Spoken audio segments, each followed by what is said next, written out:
अपने शिव की बात करने के लिए, वही शिव जो हमारे आपके घरों में पूजित हैं। संभवतः सभी के घरों में उनकी तस्वीर होगी, जिनको हम सभी बाबा कहते हैं, महादेव कहते हैं, शंकर कहते हैं, भोला बाबा कहते हैं, भोलेनाथ कहते हैं। उन्हीं शिव की बात करने के लिए हम आप इकट्ठे हुए हैं, जिनको साहब हरिंद्रावन जी कहा कि गुरु भी बनाइए। वो आपके भोला बाबा हैं, शंकर हैं, शिव हैं, महादेव हैं, पार्वती के पति हैं। उन्हीं को कहा साहब ने और दीदी ने कि अपना गुरु बनाइए। वो जगत गुरु हैं, जैसे वो महामृत्युंजय हैं, महाकाल हैं, सभी देवताओं में सर्वश्रेष्ठ हैं, महेश्वर हैं, परमात्मा हैं, परमेश्वर हैं, हर जगह उनकी श्रेष्ठता है। वैसे ही वो गुरु की कुर्सी पर जब बैठे हैं, वहां भी वो सर्वश्रेष्ठ हैं, गुरुओं के गुरु हैं, विश्व गुरु हैं, गुराधिपति कहा गया है, मतलब गुरुओं के अधिपति, गुरुओं के भी जो मालिक हैं वो शिव है। गुरु महादेव को सबसे बड़ा गुरु कहा गया है। उन्हीं के बारे में साहब ने कहा कि उसी को जिसपे हम आप एक लोटा जल डालते हैं, बेलपत्र चढ़ाते हैं, उससे सब कुछ मांगते हैं, परिवार मांगते हैं, संपत्ति मांगते हैं, पैसा मांगते हैं, भोजन मांगते हैं, गाय गोरू सब कुछ मांग लेते हैं। उसी शिव से साहब ने कहा कि ज्ञान मांगिए, अपना गुरु बनाइए, उनसे दया मांगिए। और जब हम गुरु बनाएंगे, गुरु दया ही करते हैं। गुरु हमको और आपको सही दिशा पर रखते हैं, चाहे जगत के गुरु हो, लौकिक गुरु हो, या शिव जो जगत के पिता हैं, जगत गुरु है, विश्व गुरु है, उन्हीं को अपना गुरु बनाना है। ये कोई नई बात नहीं है। शास्त्र हमारे लिए जो शास्त्र है, हमारी जो धार्मिक किताबें हैं, आध्यात्मिक पुस्तकें हैं, उसमें लिखा है ये शिव जगत गुरु हैं। आप शिव पुराण पढ़िए, उपनिषद पढ़िए, सबसे ज्यादा प्रचलित हमारे यहाँ रामायण और महाभारत है, आपके घरों में है वो, आप उसमें पढ़िए तो आपको लिखा मिलेगा कि शिव गुरु हैं, उनको जगत गुरु कहा गया है। रामायण में लिखा हुआ है कि गुरु कैसा हो तो शंकर जैसा हो। जो किताबें हमारे आपके घरों में है, उसमें ये लिखा है कि शिव जगत गुरु हैं, गुरु कैसा हो तो शंकर जैसा हो। मानस में लिखा है, रामचरितमानस में, कि तुम त्रिभुवन गुरु वेद बखाना, मतलब तुम इस तीनों त्रिभुवन के, त्रिभुवन मतलब तीनों लोकों के, तुमको गुरु कहा गया है। रामचरितमानस कहती है ये कि तुम त्रिभुवन गुरु वेद बखाना, मतलब आप तीनों लोकों के गुरु हैं, आपके जैसा कोई नहीं है। तो वैसे पुस्तकें हमारे आपके घरों में है। महाभारत कहती है, महाभारत और गीता के बारे में हम आप जानते हैं कि कृष्ण ने गीता का उपदेश दिया है। कृष्ण के जो गुरु रहे उपमन्यु, उनके गुरु रहे महादेव। तो सारे शास्त्र इस बात की गवाही देते हैं कि शिव गुरु है, जगत गुरु है। किसी ने बताया नहीं आपको कि कैसे बनाइएगा गुरु को। तो गुरु के बारे में बताना और गुरु को बनाने का तरीका, कैसे हम आपको किसी स्कूल का शिष्य बने, कैसे हम किसी टीचर का विद्यार्थी बने, ये बनने का तरीका साहब ने बताया। साहब ने इसके लिए 3 सूत्र दिए। 3 सूत्र हमको और आपको मालूम है। आज तो कई लोगों की घोषणाएं हैं, उनको भी कमोवेश हम लोगों ने समझाया होगा, आपने समझाया होगा कि साहब द्वारा प्रदत्त जो 3 सूत्र हैं वो क्या है। इन्हीं 3 सूत्रों के सहारे हम शिव को गुरु बनाने के रास्ते पर आ सकते हैं। हमारा मन समझेगा कि कैसे शिव को गुरु बनाए, क्या करें। लोगों को लगता है कि इसमें क्या होता है, इसमें कुछ भी नहीं होता है। भगवान शिव की शिष्यता में बस प्रेम है और कुछ भी नहीं है। इसी प्रेम को पनपने के लिए साहब ने 3 तरीके बताए हैं। साहब और दीदी माँ ने 3 सूत्र दिया है। पहला सूत्र है कि हे शिव, आप मेरे गुरु हैं, मैं आपका शिष्य हूँ, मुझे शिष्य पर दया कर दीजिए। पहले सूत्र में साहब कहते हैं कि एक संबंध बनाइए। जब तक संबंध नहीं बनेगा तब तक कोई काम दिल से नहीं होगा। बच्चा को अगर स्कूल जाने में मन नहीं लगेगा तो उसका पढ़ाई करने में भी मन नहीं लगेगा। तो हमको और आपको पहले संबंध बनाने की बात साहब ने कही कि एक संबंध बनाइए। सारे दुनिया में सारे रिश्ते जो है वो संबंध पर ही चलते हैं, हमारे आपके भाव पर ही चलते हैं, बोली पर नहीं चलते। तो साहब ने कहा कि महादेव को कहिए कि हे शिव, आप मेरे गुरु हैं, मैं आपका शिष्य हूँ, मुझे शिष्य पर दया कर दीजिए। उन्होंने संबंध बनाया और तब कहा कि दया मांगिए। एक संबंध जब बन जाता है तो आपसे जुड़ाव जब किसी का हो जाएगा तो आपकी फिक्र हो जाएगी और उसकी फिक्र आपको यहाँ को हो ही जाएगी। दूसरा सूत्र है, लोगों को बताना है कि शिव मेरे गुरु हैं, आपके भी हो सकते हैं, शिव को अपना गुरु बनाइए। तो इस बताने के क्रम में पहले हम आप समझते हैं, जितना दूसरों को समझाएंगे खुद भी समझ में आएगा। दूसरों को समझाने के क्रम में हमारा आपका संबंध और प्रगाढ़ हो जाता है। गुरु तो हमारे हैं, वो दया तो हम आपसे मांग रहे हैं, जुड़ाव की स्थिति बन रही है। तो दूसरों को समझाएंगे, दूसरों को बताएंगे तो वहाँ हमारा और आपका जुड़ाव वो ज्यादा होगा अपने गुरु से। हमारा मन समझेगा।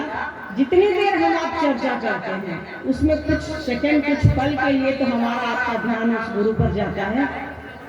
तो देखिए, साहब से बड़ा स्पिरिचुअल साइंटिस्ट कोई नहीं है, उनकी कोई भी बात बहुत ही वैज्ञानिक है। मेडिकल साइंस के हिसाब से, विज्ञान के हिसाब से वो सारी बातों को प्रमाणित उन्होंने कह दिया और विज्ञान ने उसे प्रमाणित कर दिया। विज्ञान कहता है कि आप जिस चीज को जितनी बार दोहराते हैं उतना ही आपको याद रहता है, आपके मन पर उसका प्रभाव पड़ता है। सिनेमा का गीत हम आप सुनते सुनते हम आपको अच्छा लगता है कि नहीं? हम लोग को अच्छा लगने लगता है। अभी मधुकर भाई भजन गा रहे थे, सारे लोग झूम रहे थे, हम लोग भी वही कर रहे थे। हमारे आपको सुनते सुनते उस भजन के बोल हमको और आपको प्रिय हो गए हैं, उससे हमारा आपका जुड़ाव होता है। ऐसा लगता है इसमें जो हम सोचते हैं वो कहा गया है। तो जैसे हम किसी को समझाते हैं, जैसे हम किसी को बताते हैं कि शिव मेरे गुरु हैं, आपके भी हो सकते हैं, तो हमारे मन पर उसका प्रभाव जो है बहुत मजबूती से पड़ने लगता है। इसलिए साहब ने कहा कि तुम जो मतलब हम लोग उनको महादेव ने कहा कि तुम जो करते हो वो दूसरों को करने करो। और साहब ने हम सभी को कहा कि महादेव गुरु हैं, शिव शिष्य बनिए और शिव शिष्य बनाइए। और तीसरा सूत्र है, नमः शिवाय से अपने गुरु शिव को प्रणाम करना। 108 बार की गिनती तो बनी हुई है माला की। साहब ने लिखा है शिष्यानुगति में, उनकी चर्चाएं आप लोग सुनते हैं कि आप रुद्राक्ष की माला पर करें, ओढ़ियों पर करें या अजपाजप विधि से, उसकी तो कोई गिनती नहीं है अजपाजप की, उसका नाम ही है अजपाजप। जिसको जपा नहीं जाए वो हमारे आपकी सांस की प्रक्रिया से चलता है, हम आपके सांस का जो विज्ञान है उसके हिसाब से चलता है। तो इन 3 कामों को करते रहना है, महादेव गुरु से जुड़ाव की स्थिति बनी रहेगी। बाकी तो साहब और दीदी माँ हैं, हमको और आपको उस रास्ते पर ले जाने के लिए, शिव की ओर ले चलने के लिए वो आए हैं हमारे और आपके बीच। वो नहीं दिख रहे हमारी आपकी आंखों से, ये नहीं समझिएगा कि वो नहीं है। धरती पर एक भी आदमी रहेगा उसके चिर होने की संभावना रहेगी, तब तक साहब है धरती पर और दीदी माँ है सब धरती पर। तो वो जो कह रहे हैं वो करिए। वो कह रहे हैं कि अरे आप दूर कहाँ जा रहे हो, तुम्हारे घर की चीज है, तुम्हारे अपने हैं, वो तुम्हारी चीजों के जैसा, चप्पल के जैसा, मोजा के जैसा, बाल बच्चा के जैसा, गाय गोरू के जैसा, तो उनको अपना समझो। अभी हम लोग यहाँ हजारों की संख्या में बैठे हैं, सबको ध्यान होगा कि अपनी चप्पल कहाँ रखे हैं। मुझे भी ध्यान है, मैंने अपना मोजा नहीं उतारा, मुझे लगा गुम हो जाएगा। सबको अपने अपने जूते चप्पल का ध्यान रहता है, इतनी छोटी चीज है, सोचिए। तो वैसे ही साहब ने कहा कि तुम्हारे जीवन में ही है वो, तुम्हारे मन के किसी कोने में है, उनको बस याद करो। उनको घर का एक कोना मत पकड़ा दो, अगरबत्ती दिखा दिए काम हो गया। कभी अपना समझिए तो उनसे पूछिए कभी मन ही मन की सरकार आज आपके लिए कुछ बनाए हैं, खाइएगा। हम लोग जिससे प्रेम करते हैं, जिसको अपना समझते हैं, उसको एक अपने जीवन में एक महत्व देते हैं।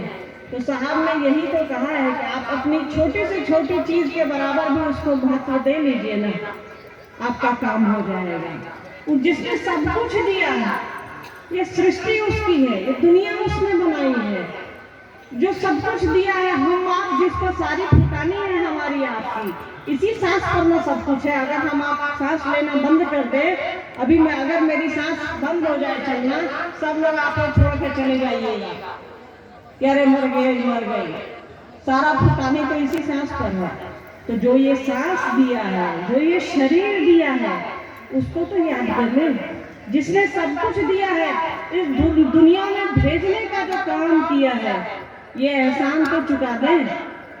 बहुत मुश्किल से मनुष्य का ये जीवन मिलता है।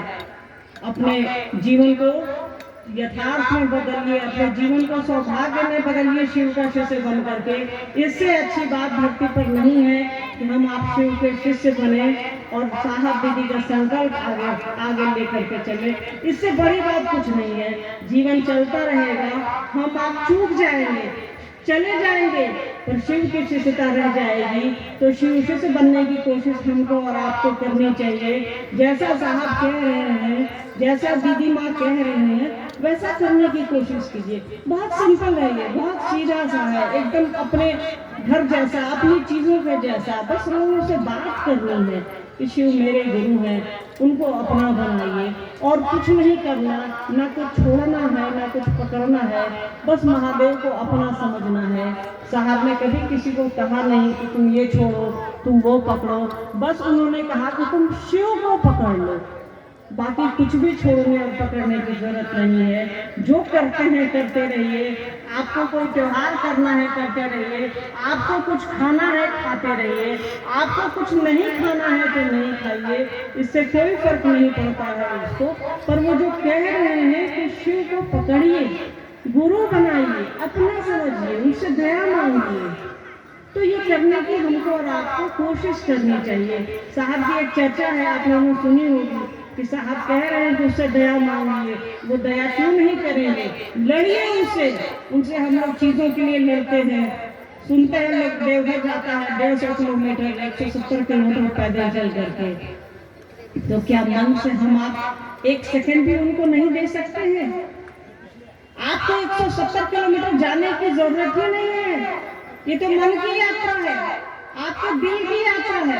आप यहाँ बैठे हैं, आपका ध्यान घर पे जरूर चला गया होगा कि बचवा सब खाना खाया या नहीं खाया, 1:30 बजने वाले हैं, 2 बजने वाले हैं। तो हमारा मन चलता है, शरीर का अपना विज्ञान है, जितना मन चलेगा शरीर नहीं चलेगा। तो मन से जुड़ने की जरूरत है, उसको अपना बनाइए, मन से अपना बनाइए।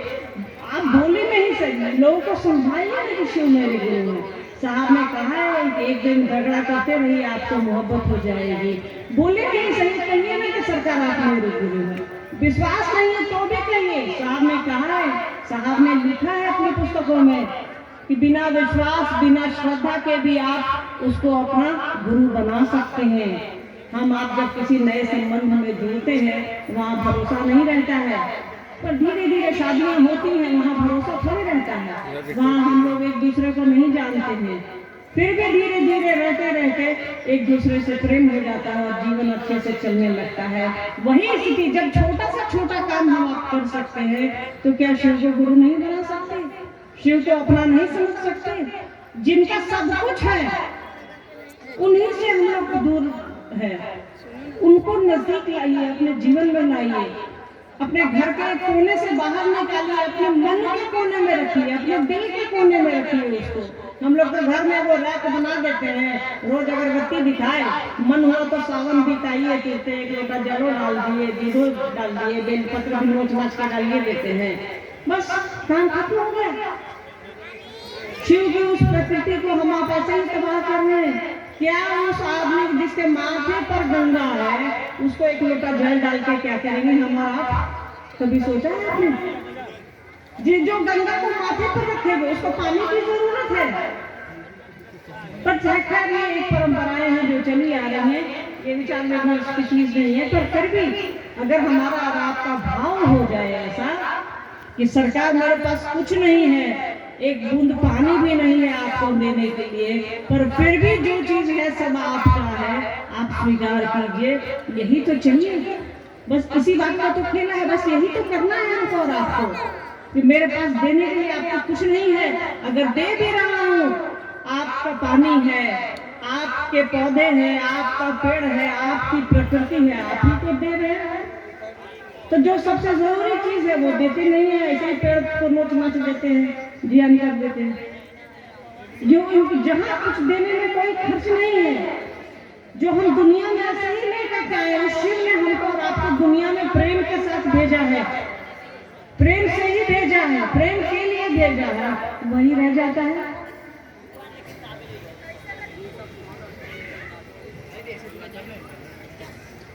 तो कुछ भी नहीं करना है, बस उसको अपना प्रेम देना है। और हम आप क्या दे सकते हैं उसको जरा बताइए। सब कुछ उसका है, अपने ही करके देखिए ना भाई। आँख के सामने एक चुटकी बजाइए, देखिए आपकी आँख झपक जाती है, पलक झपक जाती है। हम आप तो इतने लाचार हैं।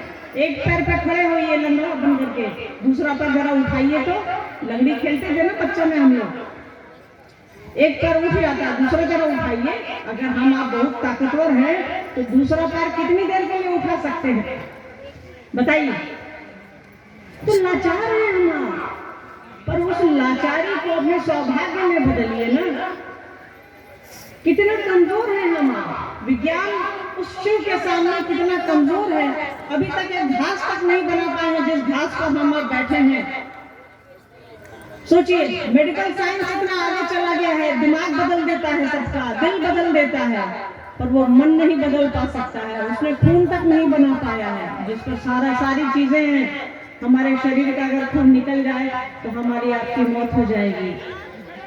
विज्ञान भी उनके सामने छोटा है, मेडिकल साइंस भी उनके सामने छोटा है, तो भी हम आप नहीं समझते हैं कि जो है सब उसी का है ना। लाइन कि तेरा तुझको सौंप कर क्या लागे जो है उनका मन से बस कीजिए ना कि सरकार आप मेरे हैं, मेरे पास कुछ नहीं है आपको देने के लिए, क्या देंगे? जो है सो आप ही का है, आप ही का सामान, आपको क्या दें? मन तो दे सकते हैं ना, दिल तो दे सकते हैं ना। उनको अपना गुरु बनाइए, उनसे दया मांगिए। अभी अमित जी कह रहे थे ना कि सबने सब कुछ मांग लिया उससे, बस ज्ञान नहीं मांगा। रावण ने पूरी त्रैलोक्य की शक्ति मांग ली, उन्होंने अपने लिए जो घर बनाया था मांग लिया, सब कुछ उन्होंने दे दिया, सब कुछ। वो बोले कि जाओ। रावण ने कहा कि आपको 5 मुख है, आप पंचानन हैं, हमको 10 मुख दीजिए। तो महादेव बोले जाओ।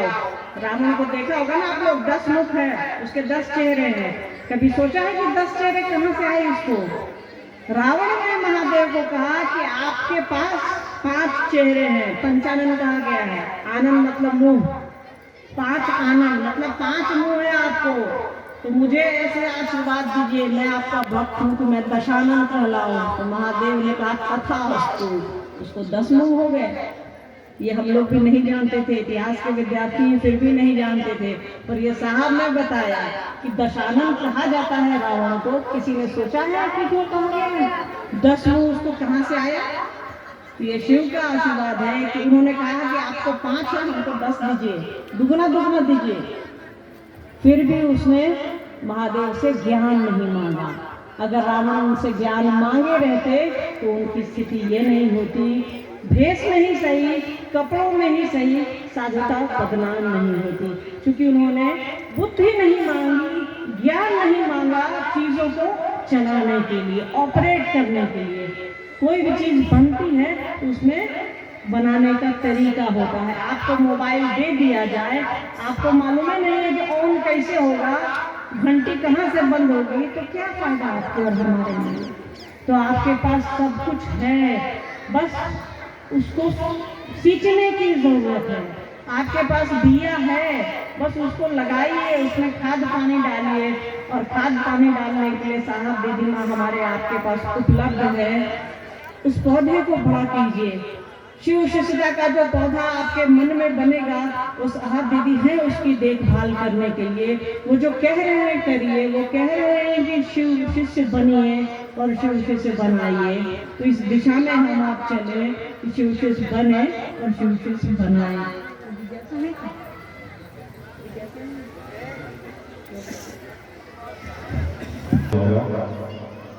बनो तो शिव, रहो तो शिव और जियो तो शिव। रिंकू बरबरा।